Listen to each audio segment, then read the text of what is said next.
BFM Business, BFM Crypto, le club. C'est parti, 20 minutes rien que pour parler crypto avec les meilleurs experts français. Ils viennent de nous rejoindre. Valentin Demey, journaliste pour Cryptos. Bonjour Valentin. Bonjour Guillaume. Bienvenue. Carl Toussaint Duvasque, cofondateur de NetAV. Qu'est-ce que je raconte? C'est votre ancien poste. Je l'ai été pendant 15 ans quand même. Vous le fûtes. Elle sera toujours dans mon cœur, c'est mon bébé quand même. Et aujourd'hui, Carl Toussaint Duvasque, vous êtes Format Crypto, fondateur de Format Crypto. Exactement. Et auteur du livre. Comme Blockchain Valentin. Crypto DeFi. Exactement. Et Valentin, on rappelle aux éditions Larousse. Aux éditions Larousse, effectivement, Bitcoin et autres crypto-monnaies, tout comprendre avant d'investir. Laurent Pignot nous accompagne, lui, pour Zone Bourse. Bonjour Laurent. On est ravis de vous retrouver. Oui, bonjour. Bon, début d'année qui n'envoie pas de gros signaux. Le cours du Bitcoin commence l'année assez mollement en affichant une volatilité plutôt faible. Est-ce qu'on peut s'attendre à un mouvement peut-être plus important, d'après vous, dans les prochains jours ? Et oui, effectivement, c'est relativement mou. Les investisseurs n'ont pas regagné franchement de l'appétit pour les crypto-monnaies en ce début d'année, comme en témoignent les très faibles amplitudes du cours du Bitcoin sur ces derniers jours. Il affiche un tout petit plus 1,25% depuis le début de la semaine et gravite toujours autour des 16 800 $ actuellement. Et même si l'on regarde du côté des données comportementales sur le réseau Bitcoin, les crypto-investisseurs restent un petit peu attentifs. Typiquement, le nombre d'adresses actives sur le réseau, donc c'est-à-dire les adresses qui ont reçu ou envoyé des bitcoins, eh bien ce nombre d'adresses est toujours en tendance baissière, autour des 880 000 adresses actives quotidiennement. Et par rapport au sommet du cours du bitcoin en novembre 2021, ce nombre était de 1,2 million d'adresses actives. Et nous avons le même schéma sur le nombre de transactions quotidiennes sur le réseau. Typiquement, nous pouvions constater 320 000 transactions quotidiennes au mieux en 2021, et il n'y a plus que, entre guillemets, 212 000 actuellement transactions quotidiennes, donc 33% de moins tout de même. Donc c'est relativement important, et ce ralentissement de l'activité sur le réseau Bitcoin corrobore en quelque sorte les faibles amplitudes du cours de Bitcoin. Alors d'un point de vue technique, les niveaux à surveiller restent sensiblement les mêmes, avec une borne basse d'un support technique autour des 16 500 $ à court terme, un niveau d'ailleurs qui a rejeté 2 fois le cours en décembre. Et puis au-dessus de la tête du Bitcoin, c'est cette résistance autour des 17 300 $ qu'il faudra franchir à court terme pour redonner un premier signal de renversement. Mais à titre personnel, j'attendrai un franchissement franc et avec du volume des 19 000 $ pour redevenir franchement optimiste. Mais voilà, attention à court terme avec ce ralentissement de l'activité du réseau, et justement, c'est attendre des signaux forts pour se repositionner sur le Bitcoin. On en reparlera tout à l'heure, de l'activité du réseau Bitcoin, en effet, avec Valentin notamment. L'Ether, est-ce que vous voyez d'un point de vue technique plus de potentiel sur l'Ether pour la suite, Laurent ? Oui, alors on observe une nette surperformance de l'Ether par rapport au Bitcoin. Il reprend quasiment 4,5% depuis le début de la semaine, dont 3,5% qui ont été regagnés sur les dernières 24 heures. Pour revenir se positionner autour des 1 250 $. Donc clairement, l'Ether a tendance à plus séduire les investisseurs que les leaders du marché sur ces premiers jours de l'année. L'Ether a même franchi une première résistance à court terme autour des 1 230 $. Maintenant, le gros du morceau reste au-dessus pour franchir les 1 350 $, ce qui permettrait de regagner un seuil important et de redevenir bien plus optimiste. Donc attention quand même à ce rebond à court terme et attendons des confirmations dans les prochaines heures. Et on rappelle que ce marché reste extrêmement volatile, qu'il ne faut y investir que l'argent dont on n'a pas besoin. Merci Laurent Pignot de nous avoir accompagnés en direct depuis Zone Bourse. Beaucoup de scandales ont émaillé l'année 2022, on en a beaucoup parlé. On va voir l'évolution des choses, la suite, les prochains épisodes qu'il ne faudra pas rater. Valentin, Sam Bankman-Fried plaide non coupable face aux différents chefs d'inculpation dans l'affaire FTX. D'ailleurs, il va se dérouler quand le procès de Sam Bankman-Fried ? Il démarre le 2 octobre de cette année. Il démarre le 2 octobre, c'est une procédure qui va prendre un peu de temps, on le sait bien. Là, il a plaidé non coupable hier. Effectivement, c'était une procédure dont on avait connaissance parce qu'il avait déjà dit en amont qu'il plaiderait non coupable. Il a 8 chefs d'accusation à son encontre, parmi lesquels blanchiment d'argent, complot en vue de commettre une fraude électronique et fraude boursière notamment. Maintenant, depuis le 23 décembre, on sait qu'il est en liberté conditionnelle. Il a pu payer une caution qui lui a permis de retrouver la liberté partielle, en tout cas. Une grosse caution. Une grosse caution, effectivement, de 250 millions d'euros, dont on ne connaît pas encore toutes les personnes qui l'ont payé. Justement, pardon ? Un peu ses parents.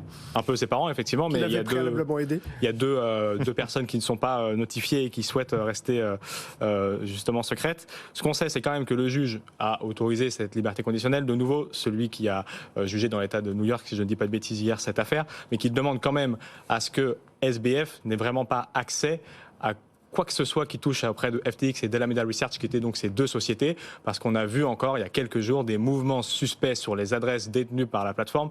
Donc il faudrait que les pièces à conviction ne bougent pas davantage. Donc c'est la seule condition vraiment qui reste importante pour le juge, qu'il n'ait vraiment accès à rien du tout pour garder sa condition de liberté conditionnelle jusqu'au 2 octobre, le début du procès qui devrait durer au moins 4 semaines, puisqu'il y a beaucoup de choses à voir dans ce dossier. Pendant ce temps, la vraie vie, le monde réel s'intéresse malgré tout de plus en plus au Web 3, même le Tour de France. Vous savez, Tour de France, là, le Tour de France cycliste. Oui, le Tour de France s'intéresse de plus en plus au Web 3. Il fera ses premiers coups de pédale en 2023. Est-ce que vous pouvez nous expliquer de quoi il s'agit, Valentin ? Il s'agit pour le coup des fameux NFT, les Non-Fungible Tokens. Alors, j'avoue que pour le coup, le Tour de France est un peu plus pudique sur la manière d'appeler ces NFT, puisqu'ils appellent ça les contenus numériques exclusifs. Mais il s'agit bien de ces fameux jetons non fongibles émis sur la blockchain Polygon, qui est une blockchain qui fonctionne un peu comme Ethereum, si on veut faire assez simple, qui est une blockchain programmable, mais qui est plus rapide et qui consomme un peu moins d'énergie, et donc a une vertu supplémentaire qui a fait que le Tour de France s'est penché sur cette solution. Il y aura 21 NFT qui seront en relation avec les différentes étapes du Tour 2023. Alors, contrairement à certains chiffres assez impressionnants qu'on a pu entendre cette année concernant les NFT, dont les Bored Ape qui touchent plusieurs dizaines de des millions d'euros parfois ou autres et des volumes assez exceptionnels, ils seront gratuits ces NFT.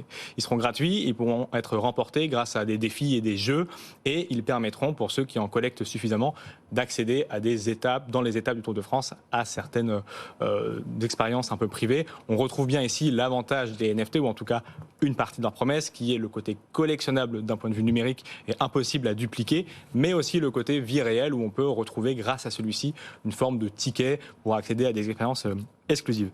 La capacité de ces NFT est intéressante à pouvoir être revendue en marché secondaire, et nous précise justement le NFT, tous les profits réalisés sur le marché secondaire seront reversés au programme L'Avenir à vélo, qui est une initiative du Tour de France qui vise à favoriser la mobilité à vélo, et donc son directeur du Tour de France nous dit que c'est effectivement une vraie fierté et une véritable fête populaire, le Tour de France en juillet, et que cette collection digitale des étapes du Tour de France répond à la logique de la possibilité à chacun d'obtenir un petit bout de cette vraie fête nationale et de ce rendez-vous important pour les Français. Et oui, même le Tour de France se lance. C'est un signe supplémentaire de la démocratisation, et cette démocratisation, elle se reflète aussi dans les questions que vous nous envoyez régulièrement, auxquelles on tente de répondre. Tiens, cette question qu'on a repérée de Pascal, elle est pour vous, car cette question à propos des Layer 1 et Layer 2, justement, qui devraient aider à démultiplier les usages des blockchains. J'entends parler, nous dit Pascal, de Layer 1 et Layer 2. Qu'est-ce que c'est ? De quoi on parle à travers les layers ? On est au cœur vraiment de la conception même des blockchains. Les blockchains sont confrontés actuellement à un trilemme. Celui d'arriver à optimiser et de faire interagir la notion de sécurité, la notion de décentralisation et ce qu'on appelle la scalabilité. Ce fameux terme, tout ce qui est scalable, c'est quoi ? Le scale, c'est l'échelle. Donc c'est la capacité de croissance de quelque chose, d'un écosystème. Les blockchains d'infrastructures classiques, Bitcoin, Ethereum, Cardano, sont des blockchains de Layer 1, c'est-à-dire des blockchains qui sont très sécurisées, décentralisé, mais pas très rapide, et donc on va dire peu scalable. Le Bitcoin est le parfait exemple. Donc si je faisais un parallèle immobilier, on va dire que le Layer 1, c'est la fondation. C'est là-dessus, c'est sur cette infrastructure initiale dans laquelle on fabrique des applications et des smart contracts que sont développés les Layer 1. Sauf que il y a de plus en plus de demandes, il y a de plus en plus de technologies. Tu citais Polygon, par exemple. Polygon... Il disait Polygon, lui. Oui, il a 23 ans, mais il le dit à l'ancienne. Bon, c'est pas grave. Hein. Chacun peut se tromper. Chacun se trompe. Polygon et c'est Polygon, Valentin. Je répondrai pas, Guillaume. Okay. Débrouillez-vous. Polygon et Polkadot sont des Layer 2. Les Layer 2, c'est la couche supplémentaire. Layer, ça veut dire couche en anglais. Ce sont des blockchains qui viennent se superposer au Layer 1, qui utilisent la sécurité et la décentralisation qui est déjà offerte par un réseau Bitcoin ou Ether, mais qui vient y rajouter des vitesses de traitement et donc une volumétrie de transactions plus importante. Polygon et Polkadot sont donc des Layer 2, c'est-à-dire qu'ils utilisent la blockchain Ethereum, mais de manière beaucoup plus rapide. Polkadot. Et pour le cadeau. Alors, pour aller un petit peu plus loin, il y a même le layer 0 qui est le berceau de l'interopérabilité. Le layer 0, c'est un peu la terre, la terre, c'est-à-dire c'est là qu'on y retrouve les codeurs, les mineurs et les nœuds. Donc c'est sur les layers 0 qu'on a mis de la layer 1 et sur les layers 1 qu'on met de la layer 2. Donc ce sont différentes couches qui viennent se superposer pour prendre le meilleur de la couche précédente et apporter quelque chose de supplémentaire. Voilà cette réponse à Pascal. Vous voulez ajouter quelque chose, Valentin ? C'est très bien synthétisé, Karl. Et puis, je te remercie. J'aime beaucoup le côté polygon. C'est le côté français, parce qu'après on nous accuse de parler trop à l'anglais, anglophone. Polygon, à la française. Bon. Eh bien, nous avons qu'à développer davantage de valeurs technologiques en France. On a un auditeur, il s'appelle Simon, en l'occurrence. J'ai entendu, nous dit Simon, que Visa et Ethereum voulaient lancer un système de paiement automatisé. De quoi s'agit-il et est-ce que c'est bon pour les cryptos ? C'est génial parce que cette affaire FTX, elle a fait beaucoup de mal à la classe d'actifs, aux valeurs dont vous parlez dans votre émission, Guillaume. Mais pendant ce temps-là, la technologie, je parlais des layers juste avant, la technologie même de la décentralisation, elle est utilisée par les acteurs de la finance traditionnelle, on va dire. Visa, leader de la transaction mondiale, utilise déjà des systèmes on va dire l'équivalent d'un smart contract, mais qui nécessitent un tiers de confiance pour exécuter des ordres automatiques transactionnels. Or, Visa s'est rapproché d'Ethereum pour mettre en place justement des smart contracts, ce qui n'est pas possible aujourd'hui, et donc de faire de manière automatique, sans l'intervention d'un tiers de confiance, des transactions récurrentes ou automatisées. Ce qui est vachement intéressant dans ce rapprochement entre Visa et Ethereum, c'est la preuve que des sociétés historiques comme Visa, implantées partout dans le monde, utilisent la technologie. On n'est plus sur une spéculation financière d'un actif ou d'une monnaie, mais vraiment sur l'utilisation de la technologie. Ethereum apporte la sécurisation et l'absence de tiers de confiance qui permet notamment de réduire les frais. Donc c'est une véritable avancée. Pour répondre à la question de Simon, c'est le message qui est envoyé, c'est que la rencontre de ces deux mondes entre le 20e et le 21e siècle se fait par la technologie qu'apportent les blockchains. Les choses avancent. On va parler de Bitcoin, comme dirait Valentin. Le Bitcoin fête son 14e anniversaire cette semaine et pas le dernier. On parlera encore du Bitcoin en 2100, vous pensez, Valentin ? En tout cas, vous avez plus de recul. On parlait du 20 et 21e siècle. Moi, j'en ai pas connu un des deux, mais vous en étiez plus proche, Guillaume. Et effectivement, c'est l'incarnation. Oh, toi, fais attention. C'est effectivement la capacité de lier les deux mondes qui est intéressant. Est-ce que le Bitcoin sera encore là en 2100 ? Il est programmé pour être encore là en 2100. Il est programmé pour même miner ses tout derniers Satoshi en 2140. Exactement. Vous aurez alors 141 ans. Vous serez un vrai boomer à ce moment-là. Exactement. Et nous tous. Mais grâce à Elon Musk, on sera centenaire et on vivra éternellement. Exactement. L'adoption du Bitcoin qui continue de croître, cette adoption, malgré les déboires de l'écosystème. On regarde un petit peu ce qui se passe sur la blockchain et on a des chiffres intéressants à mettre en avant aujourd'hui, Valentin. Oui, effectivement, on a des chiffres intéressants. Laurent en parlait tout à l'heure. L'avantage, on le rappelle, de la blockchain Bitcoin et des blockchains, c'est la capacité de tout à chacun à faire ce qu'on pourrait appeler de l'OSINT aussi, pour parler un petit peu à l'américaine, c'est-à-dire que n'importe qui puisse aller faire ses propres recherches pour vérifier les données qui sont communiquées à tout le monde. Et donc si on fait ça, qu'on ouvre un peu le capot de Bitcoin pour regarder qu'est-ce qui s'y passe, est-ce qu'il est vraiment utilisé ou est-ce qu'il n'est pas utilisé, on retrouve un peu ce que disait Laurent tout à l'heure autour de son analyse technique. Ce qu'on voit, c'est quoi ? C'est que depuis 3-4 mois, effectivement, il y a une chute de l'utilisation du réseau Bitcoin en termes de moyens de paiement. On en parlait justement hier. Bitcoin en termes de moyens de paiement, au plus haut il y a quelques mois, c'était 1,2 million de transactions par jour. Là, on est effectivement autour de 800 000 adresses actives chaque jour et 300 000 qui sont utilisées pour faire des transactions, autour de 250 et 300 000 transactions par jour. C'est pas forcément le réseau Bitcoin premier du nom, Layer 1, pour reprendre les cas, ce que tu disais, Karl, qui sert, mais c'est peut-être justement tout ce qui touche au Lightning Network, on en parlait hier, qui sont des solutions de paiement beaucoup plus instantanées et moins chères. Mais le réseau Bitcoin, effectivement, sur ces pics, on peut aller voir ces graphiques, on voit qu'en termes d'adresses actives, comme je disais, il y a quelques mois, on était à 1,2 million d'adresses actives, on est aujourd'hui autour de 880 000, et on était au pic de quelques mois à 330, 340, 370 000 transactions quotidiennes, on est autour de 220 000. Donc on a effectivement une diminution là sur les 6 derniers mois. Mais par rapport à la vie générale du Bitcoin, pour paraphraser un peu, dézoomons un petit peu ce cours-là, et on se rend compte que sur le long terme, c'est vraiment en augmentation constante. C'est corrélé au prix du Bitcoin. On a un Bitcoin qui est autour de 17 000 $ aujourd'hui, qui est a priori sur son plancher local. C'est à peu près pareil au terme des utilisations du réseau. On est sur un plancher qui avait aussi été utilisé en termes de transactions quotidiennes fin 2020. On retrouve les chiffres de fin 2020. On retrouve aussi les chiffres d'adresses actives de début fin 2020 avec les pics à 1 million et surtout le 800 000 adresses actives. Donc pour un hiver sur le long terme, c'est intéressant de voir cette dynamique qui se maintient malgré les cours qui chutent. On a l'impression d'un désintéressement du public, c'est vrai, mais il y a ce plateau d'utilisation en tant que moyen de paiement et de transaction qui est intéressant à observer et qui vraiment grossit sur le long terme. Et est un signe supplémentaire de résilience en effet. Et d'adoption, On a beau être en plein hiver crypto, on voit encore un peu de sève, et plus qu'avant peut-être dans ce genre de phase pour les cryptos. C'est intéressant. Et cette démocratisation, elle se reflète, on le disait tout à l'heure, dans ces questions que les investisseurs nous envoient. On va continuer de les parcourir, ces questions, et de tenter d'y répondre. Karl, c'est pour vous, question d'Hélène. Avec tout ce qui s'est passé dernièrement, elle pense sans doute à FTX, je n'ai confiance que dans ma banque, nous dit Hélène. Mais quand ma banque pourra-t-elle enfin me proposer des cryptos? C'est sa question. Alors c'est une question tout à fait légitime d'Hélène, je la comprends. Les banques, il y a plusieurs choses intéressantes sur cette question.